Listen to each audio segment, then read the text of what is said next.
La Cátedra en Cívica Francisco y Madero les da la bienvenida a la quinta mesa de los Interuniversitarios 2021. Agradecemos por acompañarnos a los representantes de la cátedra, del INE, a los y las estudiantes participantes, así como a nuestra ponente, al público en general que se ha conectado a través de nuestras diferentes plataformas. Sin más por el momento, cedo la palabra al doctor Víctor Alarcón. Sí, muy buenas tardes a todo el público que nos está acompañando a través de las redes sociales, especialmente por Facebook Live, las diversas instituciones que conforman a la Cátedra Francisco y Madero, copatrocinada por el Instituto Nacional Electoral y la Facultad de Ciencias Políticas y Sociales de la UNAM y otras instituciones como la Universidad de Guanajuato, la Universidad Autónoma de Querétaro, la Universidad de Guadalajara, el Colegio de la Frontera Norte, la UNAM precisamente y la UAM Iztapalapa, a través de un servidor, doctor Víctor Alarcón Holguín. Les damos la más cordial bienvenida a esta quinta sesión de los diálogos interuniversitarios, que con el tema violencia política en razón de género en las elecciones 2021 tendremos la oportunidad de desarrollar durante los próximos minutos, en donde también tendremos la participación de la muy destacada colega la doctora Carolina Mónica Gilas, del Centro de Estudios Políticos de la Facultad de Ciencias Políticas y Sociales de la UNAM, que versará sobre este tema junto con nuestros alumnos y alumnas de la licenciatura de Ciencia Política de la UAM Iztapalapa. Al efecto, hay que notar que los diálogos interuniversitarios son precisamente un mecanismo que permite acercar a los expertos y a los expertas en temas de cuestiones electorales y de sistema de partidos, para que en el marco del proceso electoral 2020-2021 que estamos celebrando de aquí al próximo mes de junio, puedan abordar diversos tópicos, diversos temas de interés que en un lenguaje sencillo, en un lenguaje accesible, puedan precisamente también facilitar poder encontrar algunos puntos, digamos, de esclarecimiento de cuáles son las situaciones que se deben prever, que se deben considerar y cómo poder afrontarlas en el marco mismo del conocimiento de las reglas electorales, del comportamiento político de los actores y de la responsabilidad conjunta que como parte de la ciudadanía, todos y cada una de las personas que estamos integrando este proceso democrático, tenemos que entonces tener en cuenta para el desarrollo adecuado de esta muy importante jornada electoral que se llevará precisamente el primer domingo del próximo mes de junio de 2021. Sin más, agradeciendo precisamente que estas sesiones que se están llevando desde el 13 de abril hasta el 4 de mayo próximo, en donde, como se ha señalado, estamos en la quinta sesión y que ha sido un curso itinerante, participando estudiantes de las muy diversas universidades que han sido convocadas para este ejercicio. Justamente lo que ahora vamos a dar paso es a la intervención precisamente de los representantes institucionales de la Cátedra Francisco y Madero dentro del comité académico, que son precisamente el titular de la misma, el doctor Fernando Castañeda, por parte de la UNAM, y el maestro Francisco Javier Morales Camarena por parte del Instituto Nacional Electoral. A través de un mensaje institucional que damos paso a su transmisión.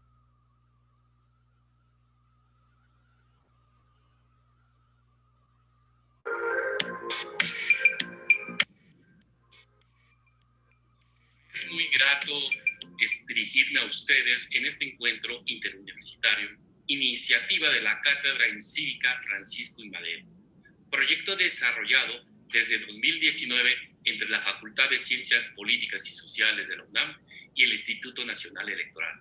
Agradezco la participación de las y los distinguidos académicos que se suban a este espacio de análisis sobre temas de interés nacional.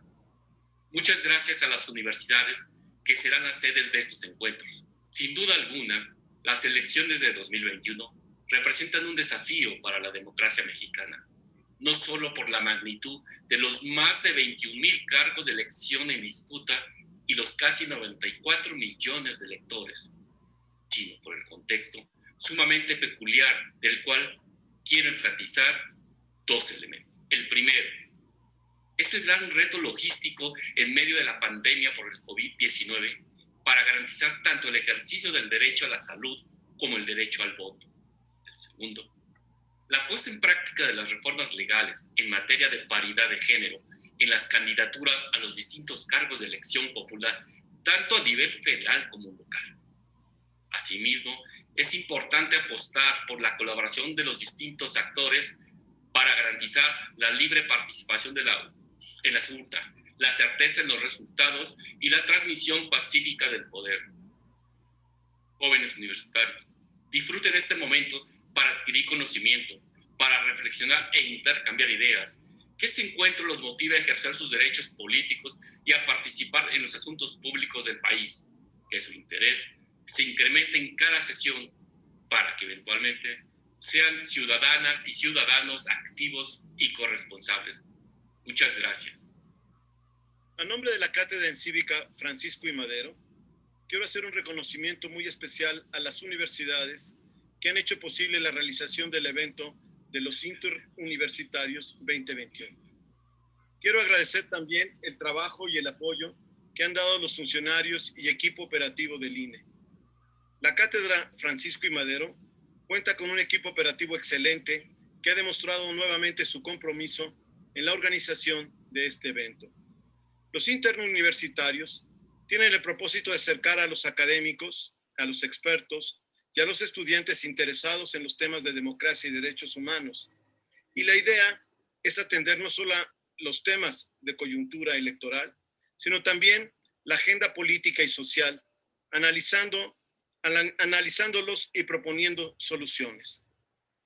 Convencidos que el conocimiento nos hace libres y que, recordando a Octavio Paz, solo hay libertad bajo palabra, apostamos para que los jóvenes universitarios de nuestro país hagan suyos los valores de la democracia y de los derechos humanos y lleven su conocimiento y comprensión a otros niveles, a través del trabajo académico, del servicio público, de la práctica docente o de las consultorías. Deseamos que cada uno de los 6 eventos que se estarán desarrollando durante el mes de abril y mayo sean de gran utilidad, no solamente para los participantes, sino para toda la comunidad estudiantil, y que como docentes y académicos aprendamos que hay otros caminos dentro de la virtualidad para acercarnos a las y los estudiantes, para escucharles y generar una sinergia que nos permita seguir avanzando. Agradezco a todos los y las jóvenes que adquirieron el compromiso de representar a cada una de sus instituciones. Les deseo el mejor de los éxitos en cada una de sus mesas. Muchas gracias por su atención. Sean bienvenidos y bienvenidas a los Interuniversitarios 2021.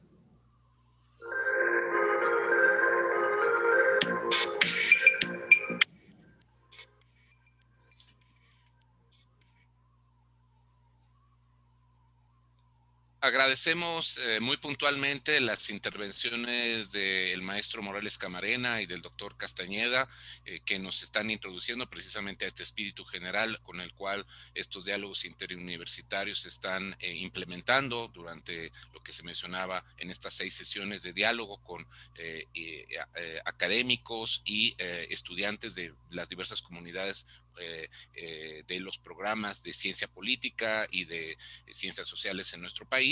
Y en este caso, el diálogo que sostendremos el día de hoy comprende a los estudiantes que participan dentro del programa, los y las estudiantes que están dentro del programa de la licenciatura en ciencia política de la Universidad Autónoma Metropolitana, Unidad de Iztapalapa, de la que un servidor, Víctor Alarcón Holguín, es también integrante a través del Departamento de Sociología.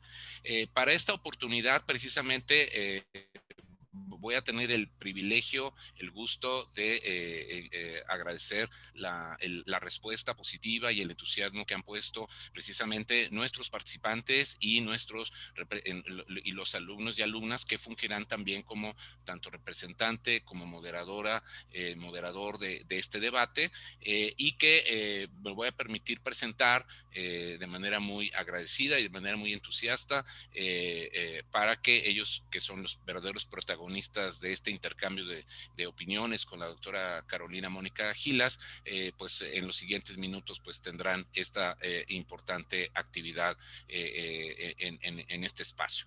En primer término, me voy a permitir presentar a Omar Peredo, ¿no? Que por aquí, que nos salude por acá. Gracias, Omar. En segundo término, a Tania Solorza, ¿no? Gracias, Tania. Bienvenida. Dulce Ventura, ¿sí? Buenas tardes, Dulce. Bienvenida al diálogo. Andrea Moreno. Buenas tardes, Adriana. Muchas gracias por tu asistencia. Igualmente a Tania Juárez. Buenas tardes, Tania. Bienvenida. Y igualmente a Miguel Ramírez. ¿Qué tal, Miguel? Y al mismo tiempo también agradecer la responsabilidad, el compromiso que todos ustedes, todas y cada uno de ustedes está poniendo en este ejercicio. Desde luego ahora cederle también el uso de la palabra y que ellos nos explicarán la mecánica y tendrán el peso importante de moderar y llevar a cabo todo este proceso. Tanto en primer lugar, a Dantes Sánchez, quien va a ser nuestro moderador durante todo el diálogo con la doctora Carolina Mónica Gilas, y muy especialmente, y con esto también ya abro el espacio para que esta estafeta tome forma con la participación estudiantil, le cedo el uso de la palabra a Alejandra Chávez, quien va a tener la oportunidad de fungir como presentadora y nos va a introducir justamente a nuestra ponente especialista en esta oportunidad, quien es la doctora Carolina Mónica Gilas. Muchas gracias, Dante, muchas gracias, Alejandra, por esta responsabilidad que están tomando para tomar las riendas y conducir este diálogo. Y le cedo la palabra. Muchas gracias, doctor Víctor Alarcón.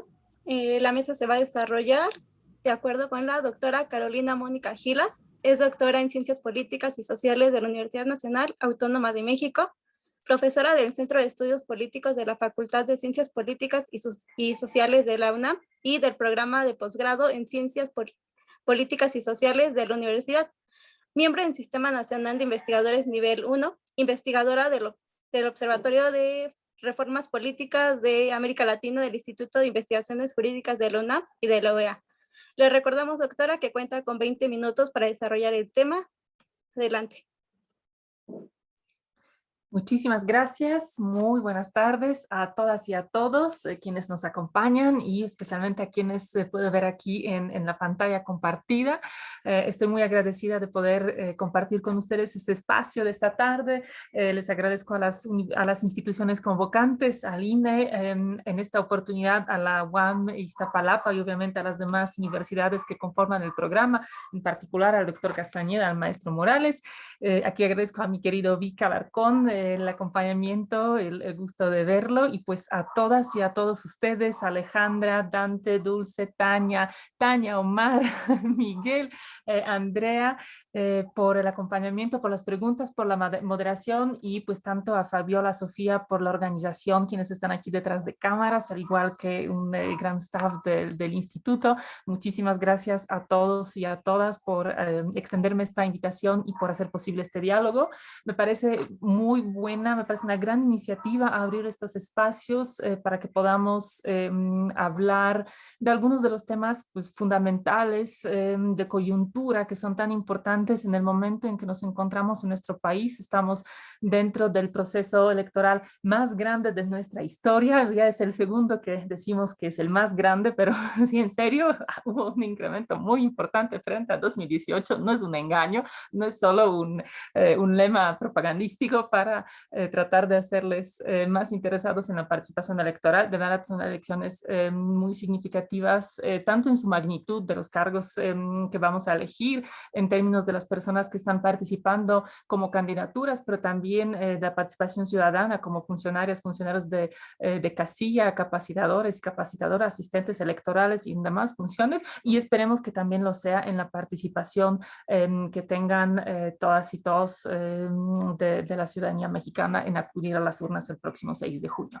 Y en este contexto me parece tan importante que tengamos la oportunidad de hablar de uno de los fenómenos que, pues lamentablemente, están muy presentes en las elecciones mexicanas, en los procesos electorales mexicanos y en la política mexicana en general, y que tiene que ver con la violencia política contra las mujeres en razón de género. Estamos observando en nuestro país de la manera similar que lo hemos visto en algunos otros países alrededor del mundo, especialmente en nuestra región, que en los últimos años ha habido un importante incremento de casos de violencia que se ejerce en contra de las mujeres que se involucran en la política. Y es muy importante hablar de esos temas, es muy importante visibilizar ese fenómeno, tratar de entenderlo, por supuesto, de cuáles son sus raíces, sus causas, y eso estamos esperando, por supuesto, desde la academia y desde las instituciones, que de esa manera vamos a lograr encontrar mecanismos, políticas, rutas que nos permiten contribuir a erradicarlo. Yo quisiera compartir con ustedes una reflexión más general que tiene que ver sobre mi perspectiva de cómo tendríamos que estar analizando la violencia o en qué contextos tendríamos que estar analizando la violencia contra las mujeres en la política, y a partir de esos contextos que me parecen fundamentales, hacia segunda mitad de mi participación les quisiera hablar de 3 puntos que me hacen fundamentales y en los cuales creo que esto impacta en el proceso electoral que estamos observando. Entonces, en primer lugar, me parece que ese fenómeno de violencia contra las mujeres políticas lo tenemos que leer en 2 contextos mucho más amplios y generales. En primer lugar, tenemos que reconocer e identificar un contexto de violencia política a secas, generalizada y muy amplia y fuerte en nuestro país. Y por otro lado, tenemos que identificar que esa violencia también es parte de la violencia estructural que estamos enfrentando las mujeres en nuestro país en diferentes ámbitos. ¿Por qué creo que es importante tomar en cuenta estos 2 contextos? En primer lugar, si analizamos las elecciones mexicanas, no solo este proceso, sino vamos históricamente hacia atrás, nos vamos a dar cuenta que pues, ser política o político en México es un trabajo de alto riesgo.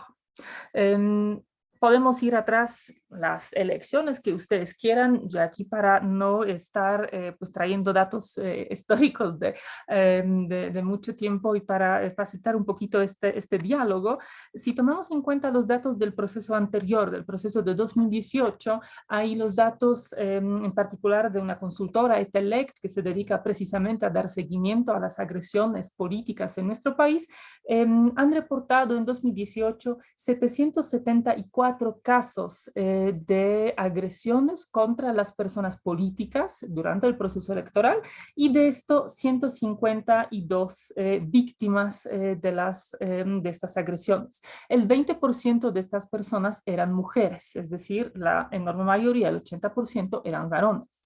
En este proceso, en aquel proceso electoral de 2018, también se han registrado, dentro de esas agresiones se han registrado 106 agresiones contra las mujeres, expresiones de violencia política en razón de género, y dentro de estas hubo 16 asesinatos, 7 de ellas de las mujeres candidatas o precandidatas a diferentes cargos de elección popular. En lo que va de este proceso, contando del septiembre del año pasado hacia finales de marzo, mediados de abril, esa misma consultora nos reporta 262 agresiones, dentro de las cuales hay 65 asesinatos, 20 de estos de personas aspirantes a los diferentes cargos, todavía en épocas de precampañas o intercampañas, y de estos 20 asesinatos, 9 han sido de mujeres. En el mismo periodo se han registrado 80 casos de asesinatos de personas funcionarias públicas no involucradas directamente con la actividad partidista o electoral en todo el país. También revisando los datos podemos advertir que el 80% de todos esos casos de violencia están dirigidas en contra de las fuerzas opositoras en los diferentes ayuntamientos de nuestro país y que dentro de todo el universo de casos el 14% está dirigido en contra de las mujeres. Esos datos, ¿no? Esos datos estadísticos nos están ilustrando claramente que hay una violencia política dirigida en contra de las personas que pretenden involucrarse en la vida de los partidos políticos, que pretenden ser candidatas o candidatos a diferentes cargos de elección popular y que tienen que ver con, hasta donde entendemos, por una parte, con el uso de la violencia como una estrategia política para neutralizar a los oponentes y por otro lado, que también hay varios indicios que apuntan a que están vinculados con las disputas de los territorios e incluso con las actividades del crimen organizado. En este contexto, lo que podemos ver es que la violencia en contra de las mujeres es solo una parte de una violencia política, de un fenómeno mucho más amplio, mucho más generalizado y muy presente en nuestro país. Y eso nos hace a decir que a las mujeres en México, a las mujeres políticas en México, se las mata por dos razones. En una parte y algunas, en efecto, se las mata para evitar que una mujer llegue a un cargo público, llegue a ocupar un cargo público, pero también se las mata para evitar que alguien representante de una fuerza contraria ocupe un espacio político.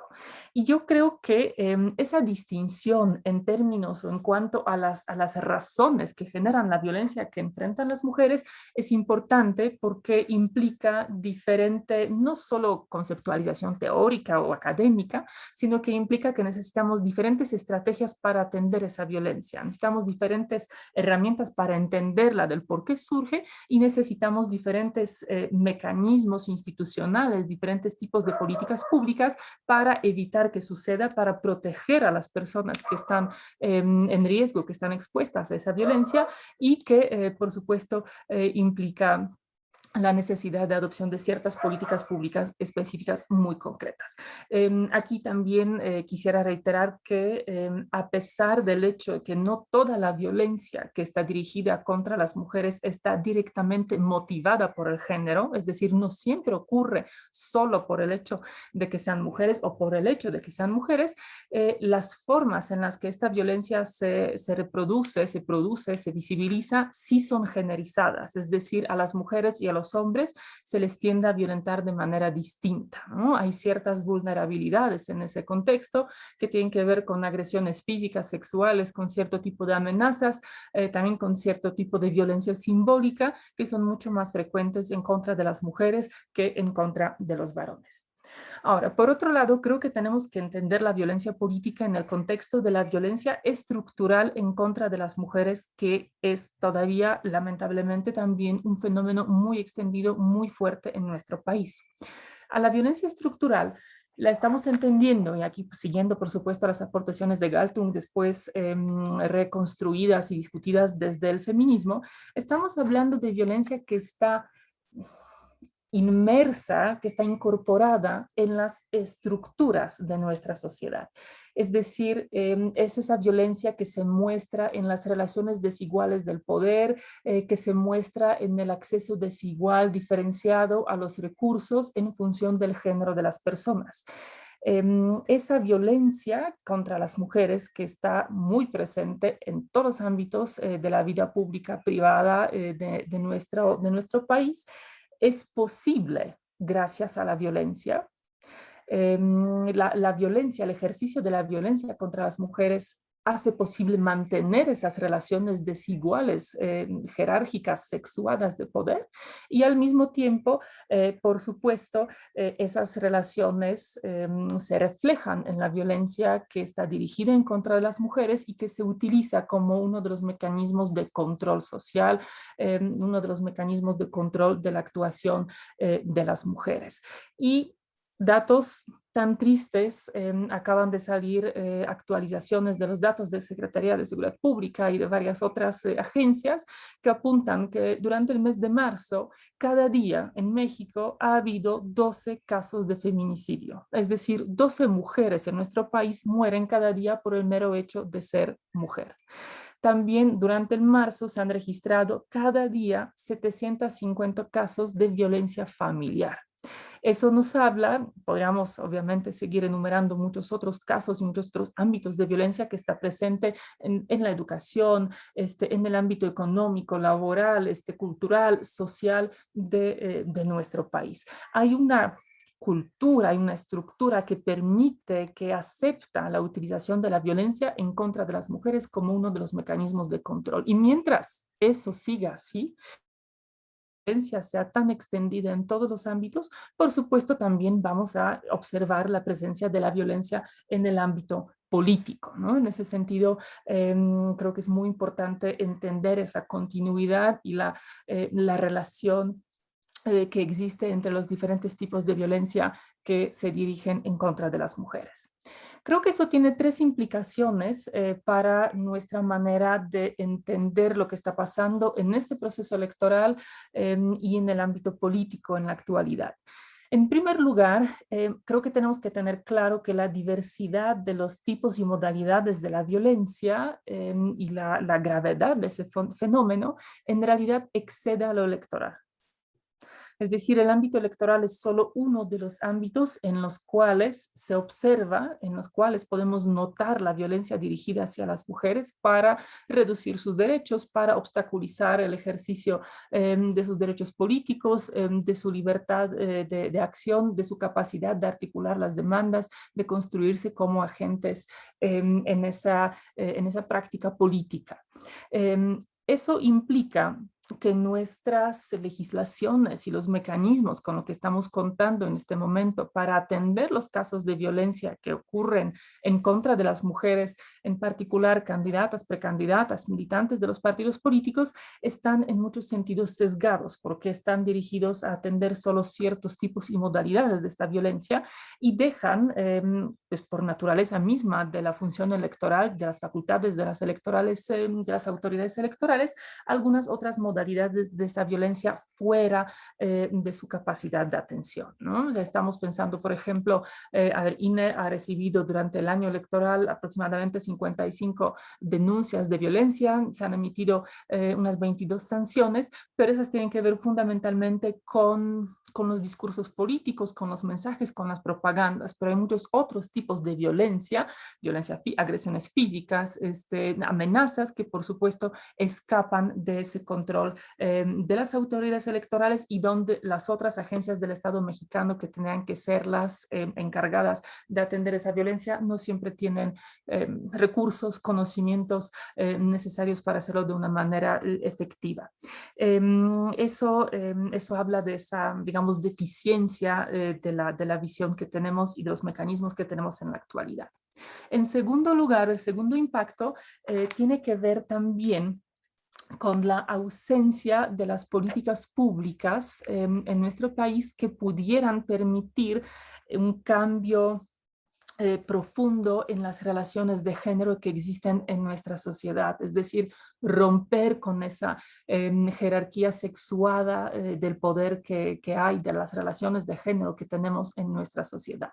Nuestro marco legal apunta fundamentalmente a investigación y a sanción y a cierto incremento de las sanciones, que en principio, por supuesto que es importante, es necesario que las autoridades cuenten con este tipo de mecanismos y que puedan sancionar a cualquier persona que incurra en actos de violencia, en especial cuando estos actos de violencia están motivadas o relacionadas con género. Sin embargo, lo que nos enseña la experiencia tanto mexicana como internacional es que el incremento de las penas no suele ser efectivo para erradicar este tipo de fenómenos. Llevamos años con la tipificación del feminicidio y eso no ha conllevado, no ha permitido, no ha contribuido a una disminución del número de feminicidios que hay en nuestro país. Por el contrario, con cada año estamos viendo un terrible incremento en esas estadísticas. En un caso muy interesante, todavía muy poco estudiado, pero en el caso del aumento de sanciones, de penas por violación en la India, lo que se ha estado observando al inicio de la implementación de esas nuevas medidas es que no disminuyó el número de violaciones, pero sí incrementó el número de feminicidios. Es decir, que se volvió más común que la agresividad, que las agresiones que se enfrentaron las mujeres se volvieran aún más duras, ¿no? Entonces, eso nos habla, por un lado, pues de cierta ilusión en términos del poder transformador del derecho. Es decir, si legislamos algo, si prohibimos algo, si establecemos penas o sanciones por algo, ¿qué tanto eso realmente va a tener un efecto para cambiar el comportamiento de las personas? Y por otro lado, evidencia que nos hacen falta otro tipo de políticas públicas que van a pretender a transformar las relaciones de género en nuestra sociedad, ¿no? Políticas públicas en el ámbito educativo, en el ámbito económico, laboral, cultural, y pues prácticamente yo diría ahí una verdadera transversalización de la perspectiva de género, que implica que todas las decisiones que se toman, legislativas, de políticas públicas, de gasto público, siempre tendrán que ser analizadas desde perspectiva de género para ver si van a tener o no un efecto diferenciado en las personas en función de su género, y evitar, por supuesto, que esas políticas agravaran la situación o no fueran suficientes para tratar de modificar esas relaciones.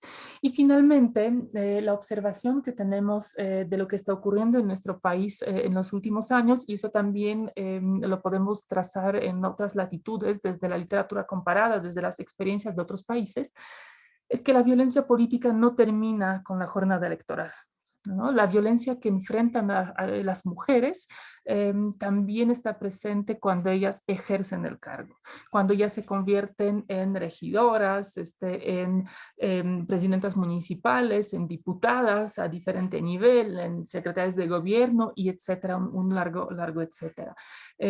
Estamos observando que las mujeres, cuando ejercen los cargos, también llegan a ser víctimas de violencia por parte de sus contrapartes masculinas. Es muy frecuente que dentro de los ayuntamientos o de los congresos, los propios regidores, presidentes municipales, diputados violenten a las mujeres. Algo similar sucede también con frecuencia al interior de los partidos políticos, y ahí es donde todavía estamos bastante cortos, diría yo, en términos de la existencia de mecanismos que permiten tanto la denuncia como una investigación y eventualmente una sanción a las personas responsables para ello.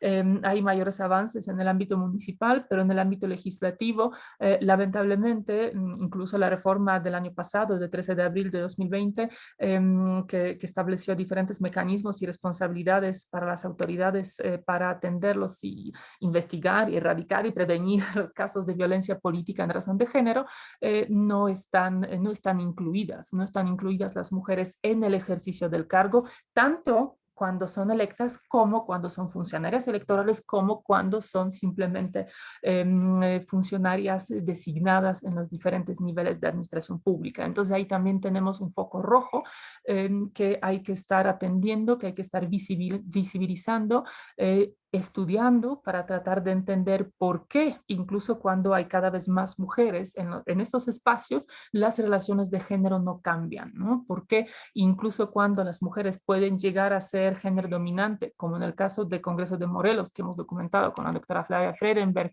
en 2019, incluso cuando las mujeres ocupan el 70% de los escaños, por qué aún son víctimas, por qué aún enfrentan violencia por parte de sus contrapartes masculinas? Entonces, esas son, creo que, las tres reflexiones que tengo sobre lo que está ocurriendo en la actualidad a partir de esos dos contextos más amplios que, insisto, son fundamentales para entender el fenómeno y que lo inscriben dentro de la violencia política generalizada y dentro de la violencia estructural contra las mujeres en razón de género.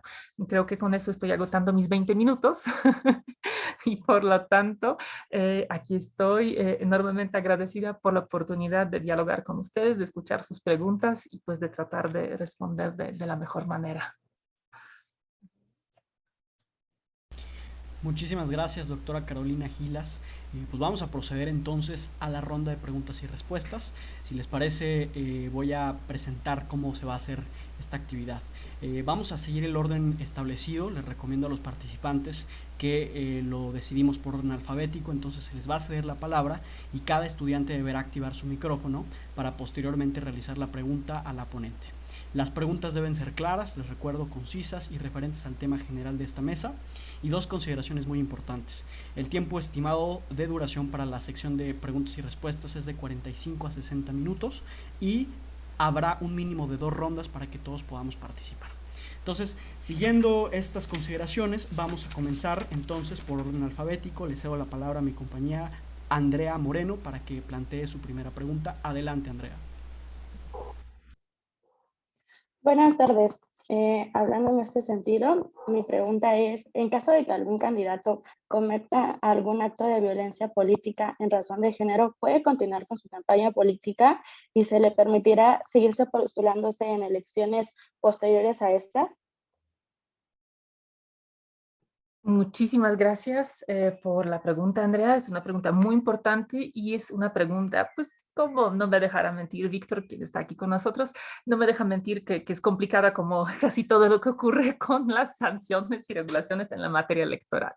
A ver, está muy claro que la Ley General para la Vida Libre de Violencia pues, prohíbe que se reproduzcan los estereotipos o que se incurra diferentes pues, modalidades de violencia en los discursos políticos, tanto en los spots como en discursos de campaña o en cualquier otra actividad que realicen las personas candidatas, precandidatas. Las mismas obligaciones las podemos encontrar tanto en la LEGIPE, que es la Ley General de Instituciones y Procedimientos Electorales, como la Ley General de Partidos Políticos.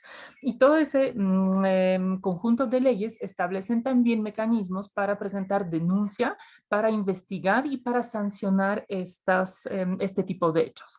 Ahora, en cuanto a las sanciones, hay una gran amplitud de las herramientas, de las sanciones con las que cuentan las autoridades para poder pues tratar de castigar, obviamente, de sancionar un comportamiento de esa naturaleza, y entre esas sanciones sí está el retirar la candidatura, el cancelar el registro de candidatura de una persona e incluso a raíz de una de las sentencias de la Sala Superior del Tribunal Electoral del Poder Judicial de la Federación, existe ahora, y lo lleva el INE, lo pueden consultar en la página principal del instituto, un registro de las personas sancionadas por los actos de violencia.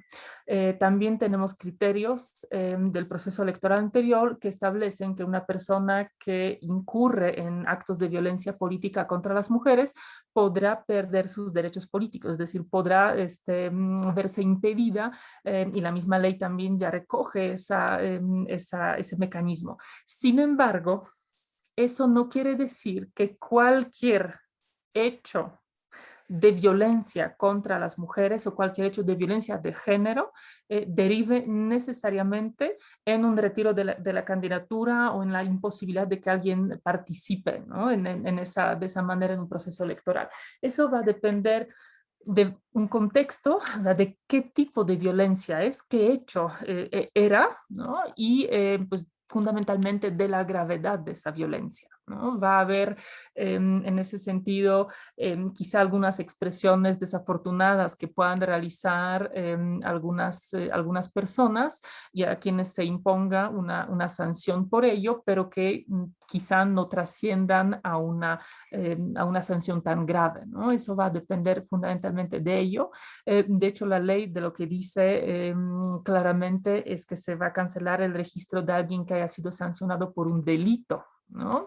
Que tenga que ver por el delito de violencia política contra las mujeres en razón de género. Y no es lo mismo cometer una infracción que cometer un delito, ¿no? Entonces hay una gravedad de las conductas y también en ese sentido de las faltas. Posiblemente una de las también razones que podrían tomar las autoridades cuando califiquen ese tipo de cuestiones es si se trata de una conducta única o si es algo reiterado, ¿no? Porque también en contra de las personas que reinciden, digamos, que ya han cometido actos de violencia y los vuelven a cometer, quizás sea más factible, más probable que se enfrenten a esa sanción más importante, pero pues eso todo está por verse y ahí en lo electoral el contexto hace la diferencia, ¿no? Entonces siento no poder dar una respuesta más acotada de un simple sí o no, pero realmente depende de las circunstancias de caso y de la interpretación, porque también hemos visto ese tipo de casos donde diferentes instancias interpretan de una manera distinta la gravedad o el...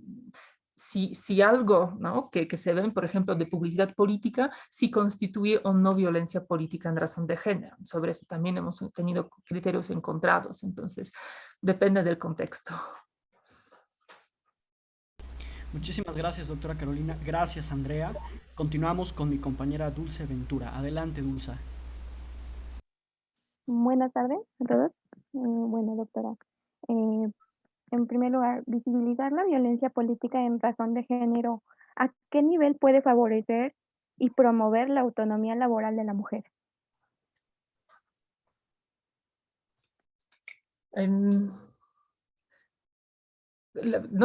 Como que hubo un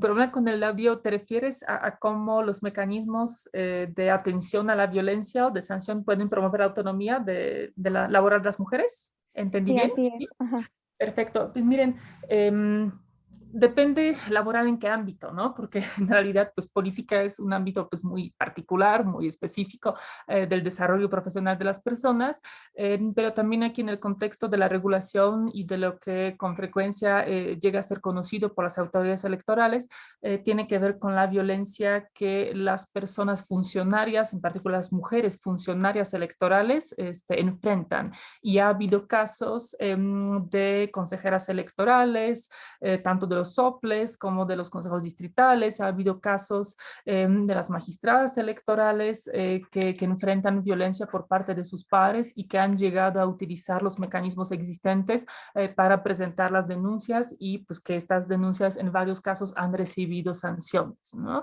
Entonces, en ese sentido, creo que sí contribuye, por supuesto, porque le otorga a las mujeres una de las herramientas para pues, tratar de defenderse de ese tipo de situaciones, ¿no? De poner un alto, de buscar una protección legal que también les permita realizar sus funciones adecuadamente. Algo similar ha ocurrido en el ámbito municipal con las regidoras, con las síndicas municipales, incluso con las presidentas municipales electas, donde también ha habido casos donde el Tribunal Electoral, por ejemplo, ha regresado los cargos a las mujeres a las que por medio de la violencia se las ha obligado a renunciar, donde se les ha obligado a que tengan acceso a su oficina, a los materiales, a los documentos necesarios para realizar su trabajo, que se les paguen sus salarios. O sea, ha habido, creo que, un impacto en general positivo, pero insisto, como en el cierre de lo que les comentaba de la intervención, creo que hace falta todavía pensar en mecanismos más eficientes para las mujeres que ocupan cargos no electos y al mismo tiempo para las mujeres que son legisladoras en diferentes niveles, o sea, tanto estatal como federal. Creo que ahí todavía la legislación no es suficiente, ¿no? Muchísimas gracias. Continuamos con la pregunta de mi compañero Miguel Ramírez. Adelante, Miguel. ¿Qué tal? Buenas tardes. ¿Qué tal? Buenas tardes, compañeros, doctora. Mi pregunta va con respecto a lo que hace un momento mencionaba de la violencia estructural, de qué tanto influye la cultura del machismo en México para el fomento a la violencia contra las candidatas en esta perspectiva. Uh-huh. Pues claro que machismo es una de las expresiones de la cultura patriarcal, de esa violencia estructural que existe, ¿no? La que valora lo masculino sobre lo femenino, que asocia ciertas características que son características masculinas con liderazgo, ¿no? Con un buen liderazgo, un liderazgo fuerte, que está detrás o se relaciona con los doble estándar que existe frente a cómo analizamos a las mujeres y a a los hombres cuando ejercen liderazgo, cuando ejercen el poder, cuando están visibles en el ámbito público, ¿no? Entonces, creo que sí se relaciona claramente, es una de esas expresiones, y creo que sí parte de justo esfuerzos por modificar las relaciones de género en nuestra sociedad tendría que tener que ver con una pues reconstrucción o deconstrucción de esa perspectiva machista, ¿no? También tenemos que, si hablamos de igualdad de género, si lo que queremos construir es una sociedad igualitaria, también tenemos que estar estudiando, analizando las masculinidades, qué significa ser masculino, y construir pues diferentes perspectivas pues modelos de roles masculinos que no sean expresiones de esas relaciones patriarcales y del machismo, ¿no? Que es muy presente todavía en la cultura mexicana y en general latinoamericana, ¿no? Entonces, ahí sí creo que hay una vinculación muy importante. Gracias, Miguel. Gracias, doctora. Adelante, Omar Peredo. ¿Qué tal? Buenas tardes, doctora Carolina Gilas, doctor Víctor Alarcón, compañeras, compañeros. Espero que se encuentren muy bien. Mi pregunta gira en el siguiente sentido. ¿Los organismos públicos electorales cuentan ahora mismo con medios legales para realizar cambios en materia de violencia política de género?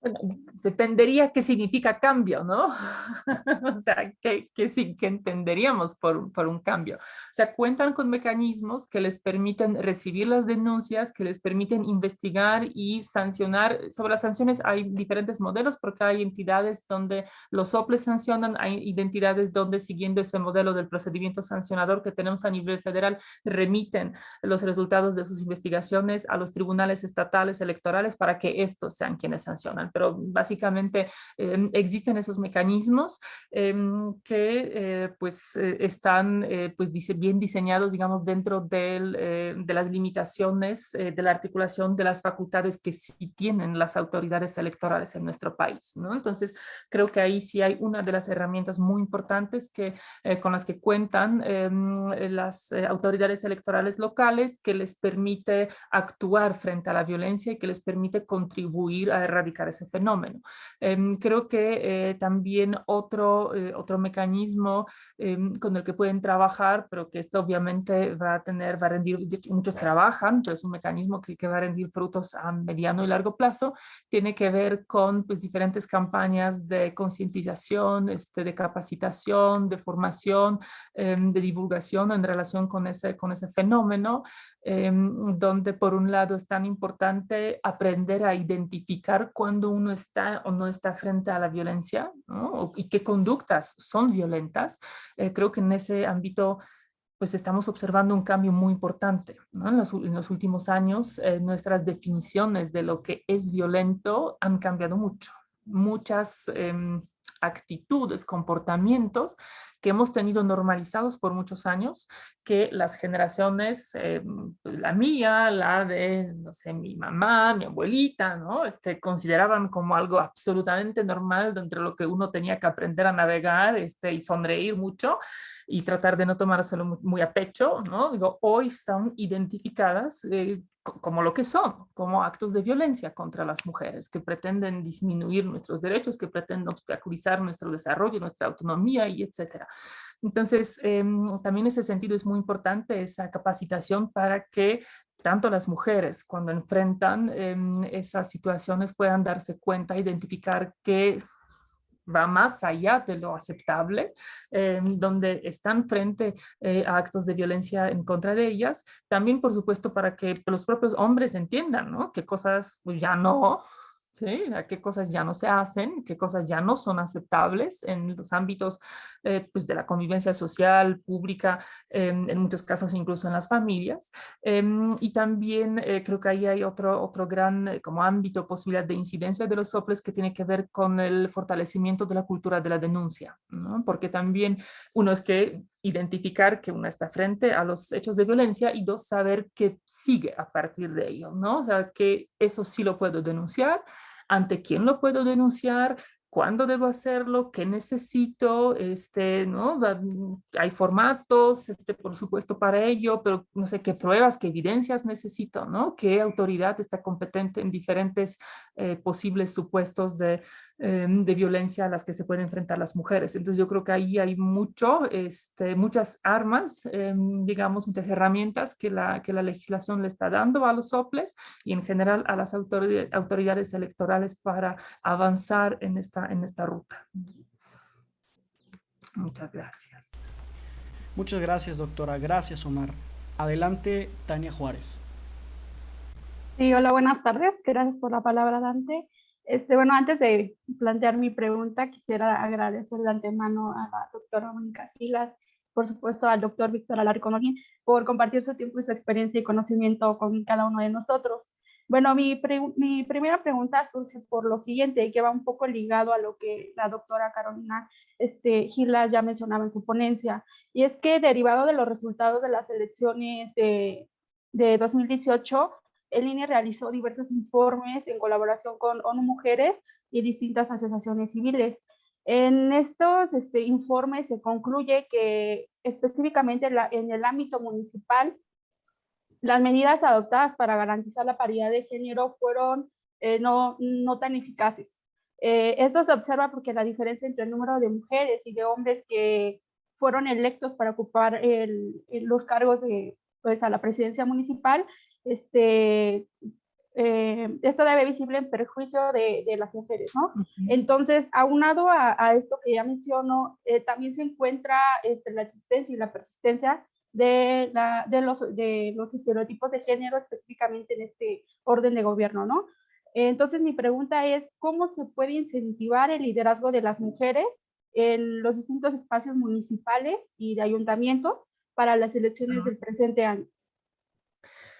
Muy buena pregunta, muchas gracias, Tania. Todas son muy buenas preguntas que estoy recibiendo y también muy complejas. La tuya es particularmente compleja, ¿no? Lo que hemos observado en 2018 es un fenómeno muy curioso porque, bueno, saben ustedes que la paridad en México tiene diferentes dimensiones, ¿no? Es decir, si estamos analizando las elecciones municipales, debe haber paridad dentro de las planillas municipales, ¿no? Empezando por la persona que ocupa la presidencia, después hay que postular de manera paritaria e intercalando los géneros a todas las personas que integren esa planilla. También tiene que haber paridad horizontal, es decir, que las candidaturas, el número de las candidaturas en una entidad federativa a las presidencias municipales debe ser en igual número para hombres y para mujeres, y además transversal, es decir, tenemos bloques de competitividad, ¿no? La idea es postular a las mujeres y a los hombres también en como los tres segmentos que podemos encontrar para cada partido, donde tienen muchas chances de ganar, donde pueden competir y donde, pues, la verdad no tienen mayores oportunidades, ¿no? Y cada partido tiene, o cada coalición de partidos tiene ese tipo de municipios, de distritos, donde se sabe qué posibilidades tiene. Hay algunas dificultades en la implementación de esa norma, especialmente en los contextos cuando, por un lado, hay cambio de preferencias electorales, cuando hay nuevos jugadores que se fortalecen y que eso tiene como efecto una recomposición de la escena electoral, ¿no? Del grado de competitividad de los diferentes jugadores a nivel estatal, a nivel municipal.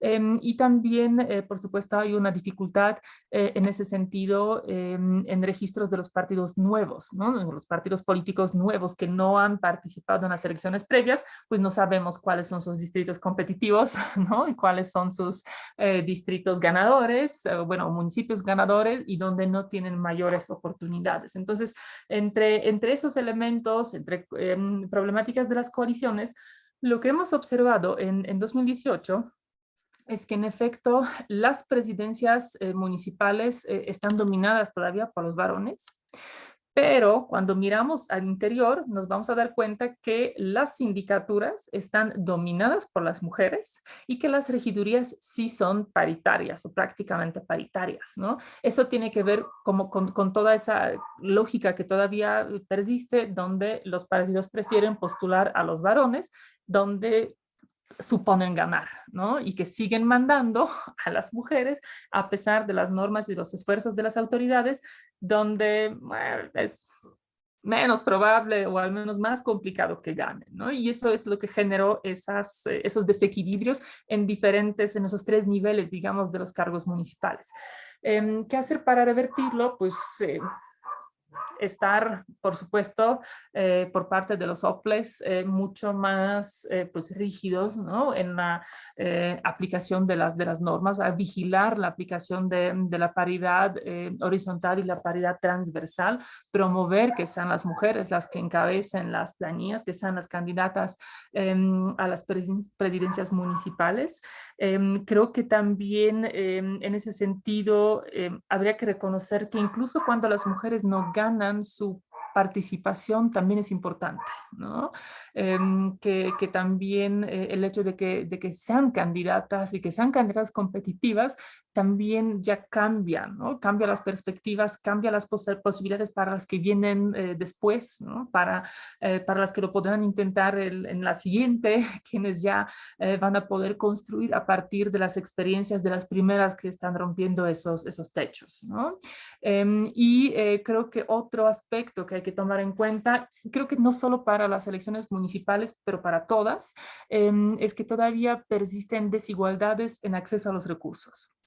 Vean que para las campañas los partidos cuentan con tiempo en aire en radio y televisión, cuentan con recursos públicos para financiar las campañas, con recursos partidistas para financiar las campañas, cuentan con pues el apoyo que pueden proveer las y los militantes, como ese trabajo, ¿no? de las bases partidistas, de organización de la campaña, o sea, todo tipo de recursos que están ahí. Y lo que estamos observando es que la distribución de esos recursos no es igualitaria, ¿no? La distribución de esos recursos tiende todavía a favorecer a los varones como competidores y eso lo reportan mucho las mujeres candidatas, ¿no? Incluso las exitosas cuando relatan con qué dificultades adicionales se han enfrentado, con qué frecuencia dicen, me han dejado sola, ¿no? Ya tuve que arreglarlo así, asado, buscar otro tipo de mecanismos para poder, digamos, subsanar esas desventajas en las que se estaban encontrando frente a los candidatos varones. Entonces, creo que tenemos que también estar mirando, está obviamente ya todo regulado, pero todavía hay que ir cambiando esas relaciones de género al interior de los partidos políticos, promoviendo una mayor igualdad, promoviendo los liderazgos femeninos en estos espacios y también finalmente cambiando las coberturas mediáticas y las maneras en las que hablamos sobre las candidaturas, ¿no? Se acaba de publicar el reporte de la segunda semana de las campañas del monitoreo que realiza el INE con la UNAM, con la Facultad de Ciencias Políticas y Sociales. Y de los datos sobre cobertura mediática, esa tiene que ver con las elecciones de diputaciones federales, pero pues, podemos asumir que los patrones son similares o peores a nivel local, a nivel municipios. De los datos que ha aportado ese monitoreo, es que en lo que llevamos de las campañas, la cobertura mediática ha otorgado el 60% de los espacios a los hombres frente a 33% a las mujeres, ¿no? O sea, cuando se habla de las candidaturas, se habla pues, más de 2 veces más sobre hombres que sobre las mujeres. En términos de horas, se ha dedicado a las postulaciones femeninas 48 horas con 19 minutos y algunos segundos que ya obvié en mis apuntes, y para las candidaturas de los varones, de los hombres, fueron 85 horas con 47 minutos. Pues la diferencia es abismal, ¿no? Mientras sigamos viendo ese tipo de diferencias, cuando se supone que las postulaciones son paritarias, cuando se supone que la cantidad de personas en esos contextos ganadores es similar de ambos géneros, ¿qué está pasando, no? Ahí hay varias rutas, varias pistas por las que tendríamos que estar yendo para atender ese problema. Y finalmente, creo que lo último pues es pensar el voto también en perspectiva de género, ¿no? Y ahí creo que pensar el voto en perspectiva de género puede significar votar por una mujer, pero también puede significar votar por un hombre, pero votar por una persona que tenga un compromiso con la igualdad de género, ¿no? en función de pues, sus trayectorias, sus programas, sus posturas. Creo que eso también puede lograr o permitirnos lograr un avance, y no solo para el liderazgo político de las mujeres, pero en general para una mejora de condiciones de igualdad en la sociedad. Con esa me extendí un poco, perdón. Muy buena pregunta, Tania. Muchas gracias, doctora Carolina. Pasamos con la pregunta de mi compañera Tania Solorza. Adelante, Tania. Pues muchísimas gracias. Para mi primera pregunta, yo quería cuestionar, doctora, que a partir de la implementación de las cuotas de género, ¿cuál ha sido el diagnóstico sobre la efectividad de estas, sobre la participación de las mujeres en los procesos políticos? ¿Realmente se han cumplido o han ido pues para abajo? Muchas gracias, Tania. Es una excelente pregunta y además ahora sí es ahora mi mero mole, porque es justo uno de los temas en los que estoy trabajando ahora con mi querida y admirada amiga Flavia Fredenberg. Como tangencialmente les comenté que hemos hecho un estudio justo sobre ese problema en 2019 sobre el Congreso de Morelos, ¿no? Que partía de esa inquietud, ¿no? Que tenemos un Congreso con 70% de las mujeres. ¿Qué esperaría uno? ¿No? Muchas políticas públicas a favor de las mujeres, cambios legislativos, agenda feminista impulsada, pero no. Cuando uno mira de cerca a Morelos, resulta que no, resulta que la legislatura anterior, donde las mujeres eran menos de 20% de la integración, eran mucho más efectivas, no solo en términos de presentar iniciativas, pero en volverlas legislación, ¿no? En lograr que esas iniciativas que presentaban se volvían legislación efectiva aprobada por el Congreso frente a la integración actual. Entonces, eso digamos, nos sorprendió en parte porque hay pistas a nivel internacional que apuntan a eso, que apuntan a que no necesariamente un mayor número de mujeres en los cargos públicos implica una representación sustantiva más efectiva, ¿no? Que las capacidades de las mujeres crecen de materializar las propuestas políticas. Nos intrigó tanto lo que pasa en Morelos, que ahora estamos trabajando con un maravilloso equipo de colaboradores en un proyecto que nos permitirá analizar las dos legislaturas, la de paridad de la anterior en todo el país, en los congresos, en todos los 32 congresos estatales. Entonces, todavía estamos recopilando los datos, que entenderán son un mundo.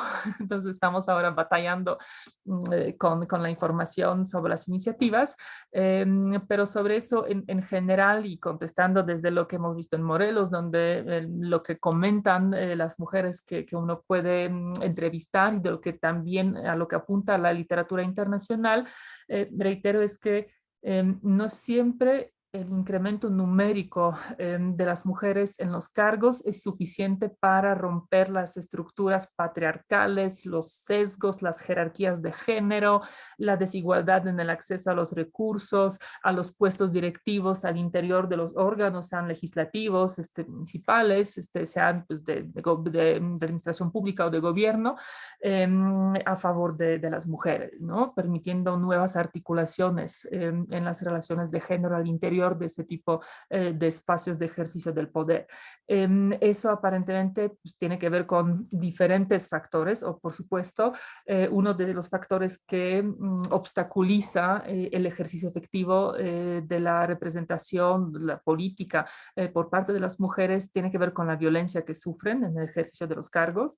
En 2018 salió un reporte de la Unión Interparlamentaria, que es una organización que vincula a los parlamentos de todo el mundo, y los datos de ese reporte sobre violencia política de género apuntaban a que el más del 80% de las legisladoras en el mundo ha sufrido algún tipo de violencia de género, ¿no? La mayoría de ellos la simbólica o la psicológica, pero muchas también violencia económica, violencia física, agresiones físicas o muy frecuentes amenazas en contra de ellas, en contra de sus colaboradores, en contra de sus familias, ¿no? Entonces, eso es un fenómeno, insisto, mundial, y pues podemos preguntarnos qué tan libre puede ser uno y qué tan efectivo puede ser uno en el ejercicio de su cargo cuando te amenazan, ¿no? Cuando dicen, si tú sigues así, si propones eso, si votas de tal manera, vas a ver qué va a pasar, ¿no?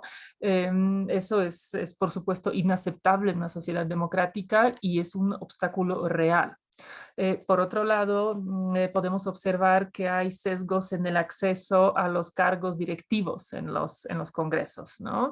Que lo podemos asociar con la parte con la dimensión de la representación simbólica, quienes presiden los congresos, quienes integran las mesas directivas o las juntas de coordinación, quienes integran las comisiones, qué comisiones, por supuesto, ¿no? Quienes las presiden, porque ahí también podemos encontrar sesgos de género, donde se asignan las mujeres a los temas de mujeres, ¿no? Que son pues la extensión de las tareas de cuidado y de lo que se espera a lo que las mujeres se dediquen en el ejercicio de la política, y donde algunas otras carteras o temas que son considerados estratégicos, seguridad, finanzas, ¿no? Economía, no tienden a ser con tanta facilidad o en la misma proporción otorgadas a las mujeres, ¿no? Podemos encontrar ese tipo de sesgos que dificultan cuestiones de expertise, presiones desde los partidos políticos, ¿no? Porque también tenemos que recordar que las y los legisladores en sus funciones normalmente están en diferentes grados, en diferentes sistemas políticos y en diferentes momentos, e incluso en diferentes partidos, pero sí están como vinculados, ¿no? A las agendas de sus propios partidos. Entonces su libertad en ese sentido también llega a ser un poco afectada, ¿no?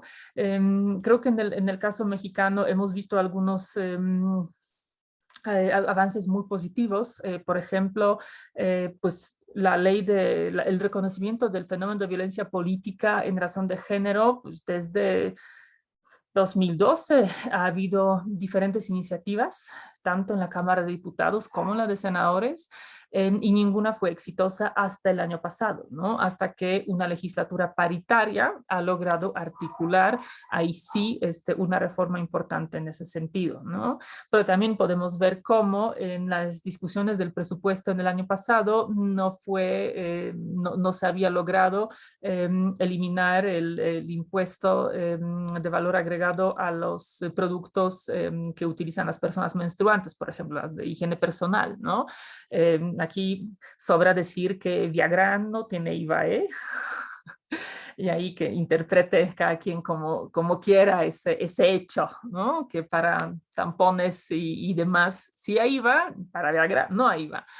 Ahora ya en este periodo de sesiones hubo un avance y parece que se va a materializar un derecho universal, ¿no? Del acceso de las personas menstruantes a los productos de higiene, pero eso también evidencia cómo enfrentan las mujeres los obstáculos y cómo, si no es por aquí, quizás por allá, ¿no? O sea, que esa articulación de ciertas agendas no necesariamente es sencilla.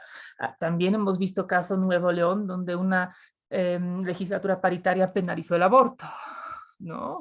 Entonces, ahí creo que hay una pues, diversidad de contextos que tienen que ver con contextos muy particulares en los que operan las mujeres, pero también tienen que ver con quiénes son esas mujeres y con de qué tipo de representación vamos a hablar, ¿no?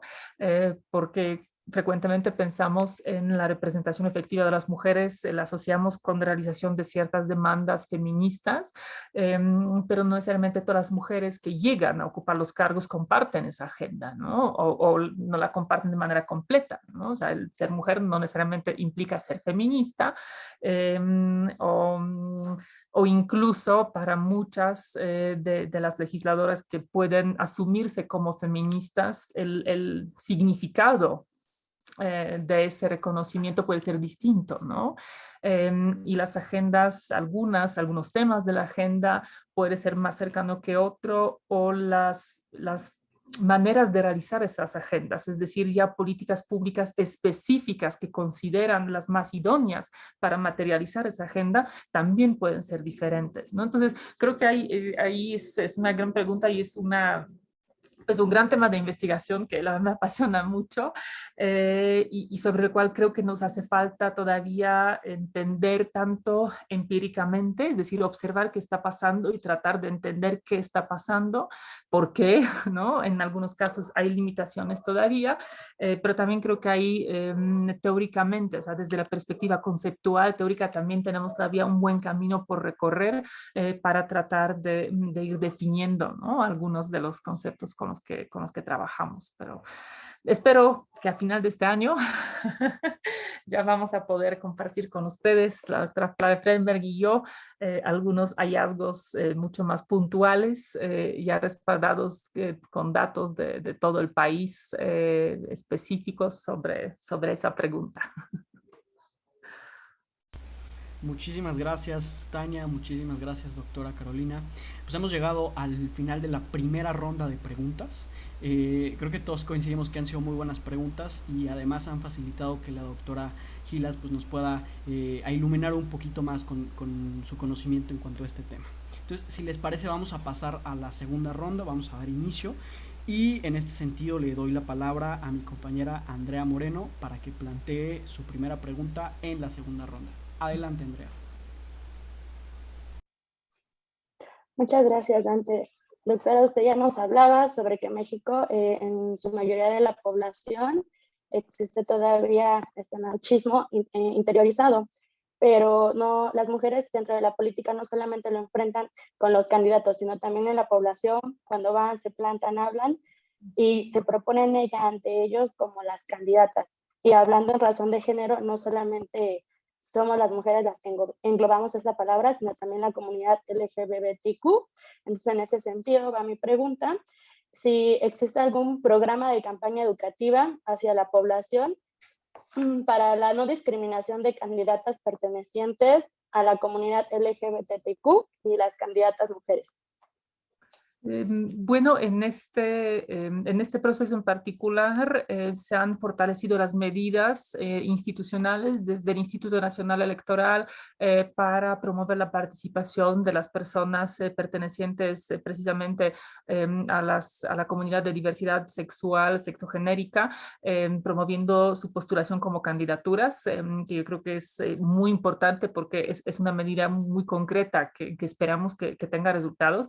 Aquí no es por echarle flores a una de las instituciones que nos convoca, pero con las medidas adoptadas por el INE y todavía con el añadido del Tribunal Electoral para las personas migrantes, todo pinta para que esta integración de la Cámara de Diputados sea la más diversa en la historia, ¿no? O sea, si todo sale bien, si todas esas medidas esperemos que realmente funcionen como se espera que funcionen, vamos a tener pues números mucho más altos de la participación, de la representación política de las personas de población indígena, de las personas con discapacidad, precisamente de la diversidad sexogenérica, personas migrantes, y eso creo que es algo muy positivo, ¿no?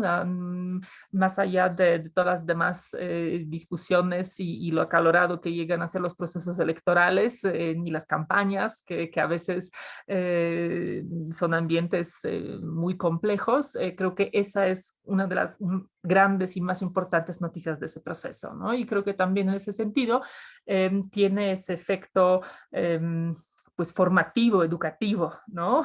hacia la ciudadanía, porque ahí estoy convencida que lo más importante es asegurar condiciones para que las personas puedan participar efectivamente en la política y ejercer los cargos políticos de manera libre, de manera efectiva, sin importar todo tipo de diferencias que pudiera haber, características particulares, sin importar que pertenezcan, o más bien tratando de revertir precisamente esas desigualdades que ha habido en el acceso al poder para ciertos grupos sociales o para ciertos segmentos de la sociedad, ¿no? Entonces, creo que en sí mismo eso es un avance.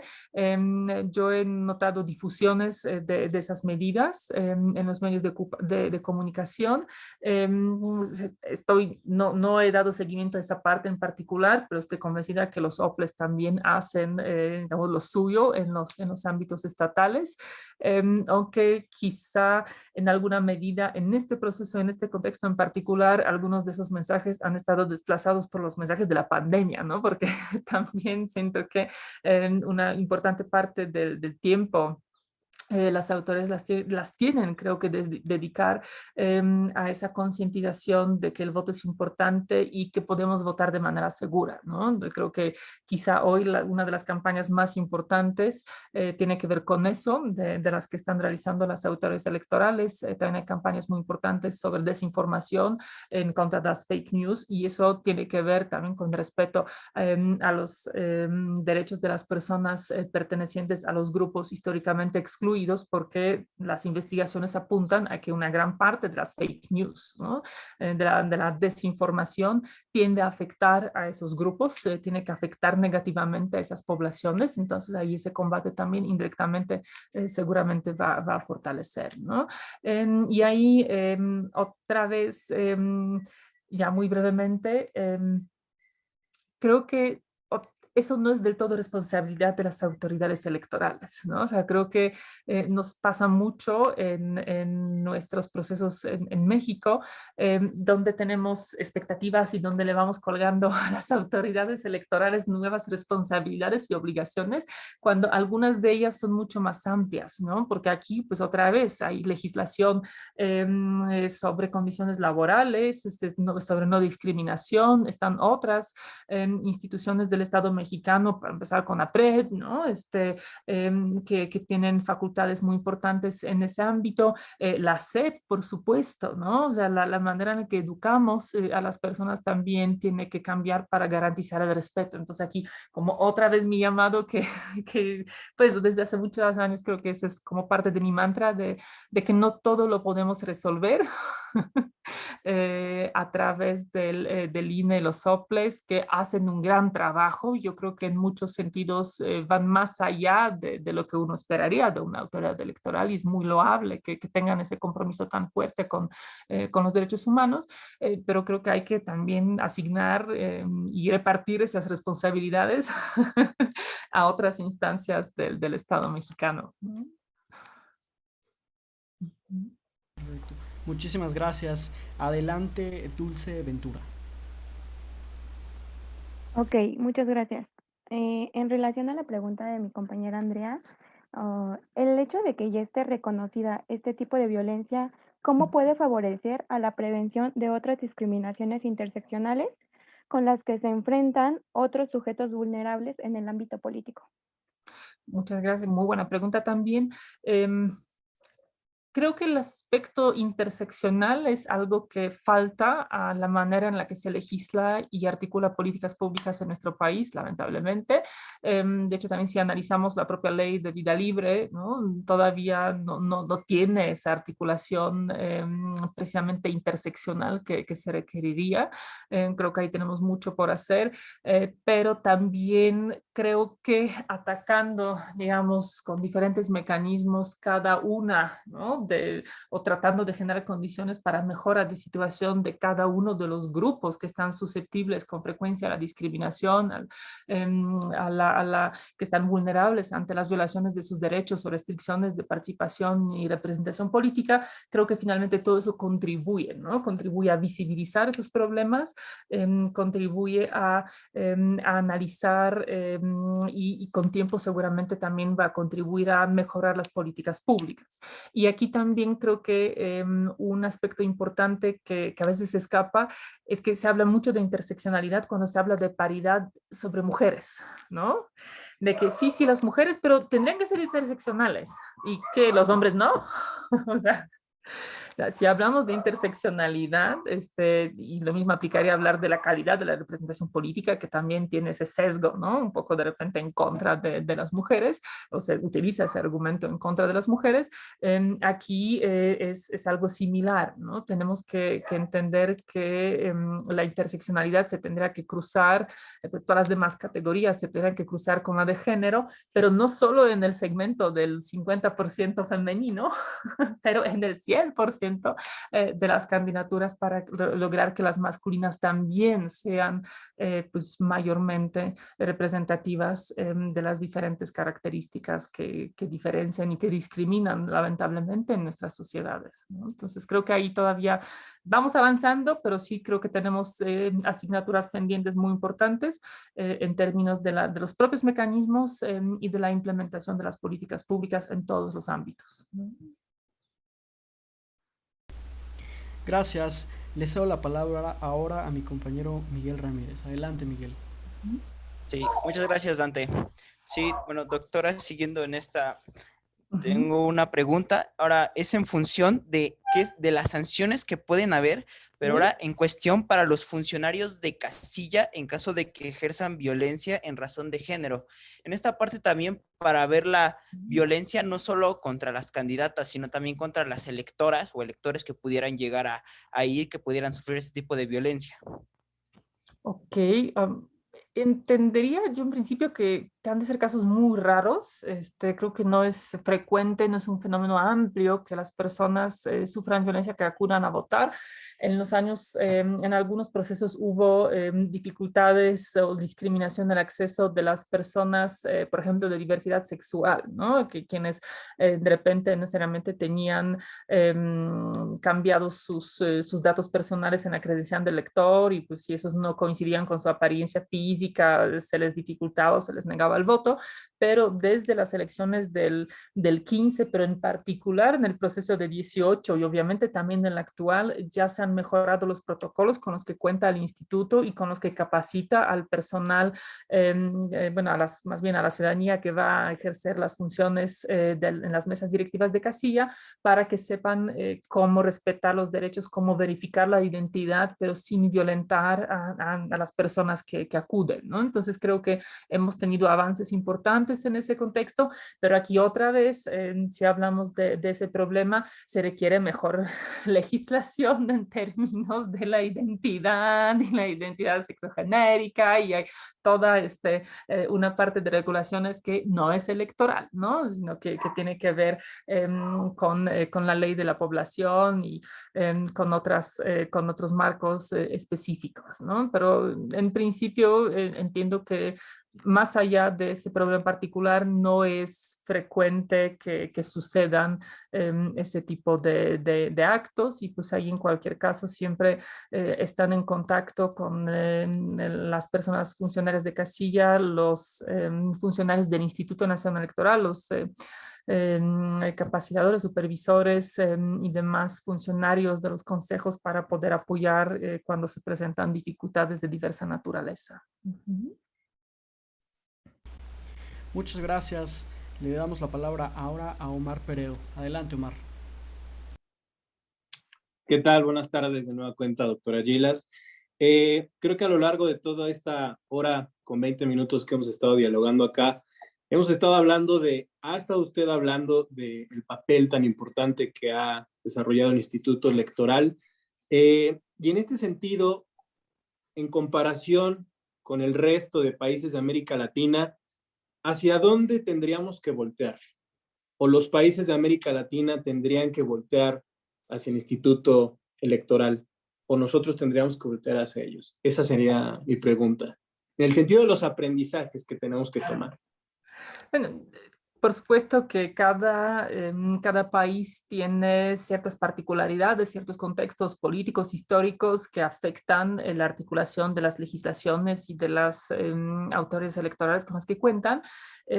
Y pues todas y todos tienen aprendizajes muy importantes respecto de la organización electoral, de los cuales podemos aprender, ¿no? Por eso todas las autoridades electorales colaboran, por eso hay misiones de observación, que justo una de los aspectos fundamentales que tienen es la capacidad de generar esos aprendizajes, ¿no? Desde las experiencias ajenas. Pero en general, bueno, me parece, y ahí no es solo mi opinión, sino esa opinión la pueden ver ustedes reflejadas en los informes de las organizaciones internacionales que supervisan o que observan las elecciones, de los y las expertos que van a encontrar alrededor del mundo en procesos electorales, de que pues una de las instituciones más exitosas que hemos podido construir en el Estado mexicano es precisamente el Instituto Nacional Electoral.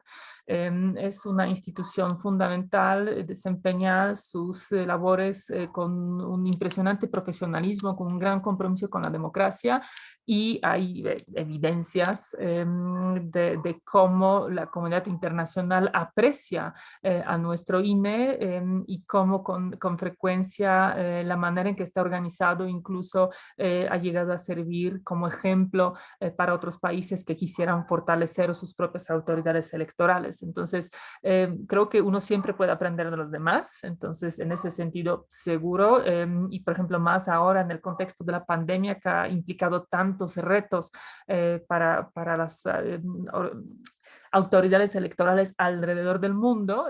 Hay muchos aprendizajes que se pueden retomar de otras latitudes, pero definitivamente el INE es una institución de la cual otros también aprenden mucho y que con frecuencia van a encontrar mencionados como algunas de las mejores autoridades electorales en el mundo, ¿no? Y eso es decir, porque la legislación electoral mexicana es muy complicada. Es muy compleja, o sea, si ustedes tratan de leer la LEGIPE, de suerte, y la LEGIPE es solo una parte de todo lo que uno tiene que entender, hay que sumarle otras normas, otras leyes, también los criterios jurisprudenciales, es realmente una cosa muy compleja en la manera en la que se articulan los procesos electorales en México, y yo creo que el INE lo está haciendo muy bien y lo ha estado haciendo muy bien, y en ese sentido estoy convencida que es uno de los pilares de nuestra democracia, ¿no? Yo soy fan de la enorme labor que hacen, ¿no? Tengo mucho respeto y admiración por la manera de trabajar del instituto. Muchísimas gracias, Omar. Gracias, doctora. Adelante, Tania Juárez. Nuevamente, gracias por la palabra, Dante. Mi siguiente pregunta va ligada un poco a la respuesta que le dio al compañero Omar Peredo, y es, bueno, como sabemos, dicha pandemia ha ocasionado que las formas de comunicación se transformen, y pues en estas campañas electorales se potencializará el uso del Internet, específicamente el uso de las redes sociales, ¿no? Entonces, bajo estos hechos, ¿cuáles son los retos que mencionaba de las autoridades electorales para prevenir, identificar o en todo caso disminuir los números de registros de violencia política contra las mujeres en razón de género en las redes sociales y en diversas plataformas de comunicación? Muy buena pregunta. Es un tema importante y es un reto importante, ¿no? O sea, para empezar, pues, la diversidad de voces, actores, ¿no? Las personas que pueden emitir contenidos, la cantidad de los mensajes que se desarrollan, que se difunden en Internet, en particular en redes sociales, todos los días es abrumadora, ¿no? Podemos tener un monitoreo de medios tradicionales, de radio y televisión, de la prensa, donde pues, uno sabe cuántos canales hay que ver, cuántos programas al día hay que ver, cuántos periódicos hay que comprar cada mañana y analizar, ¿no? Es algo, digamos, mucho más acotado y mucho más finito. En términos del comportamiento y difusión de los mensajes en redes, pues es un universo mucho más grande.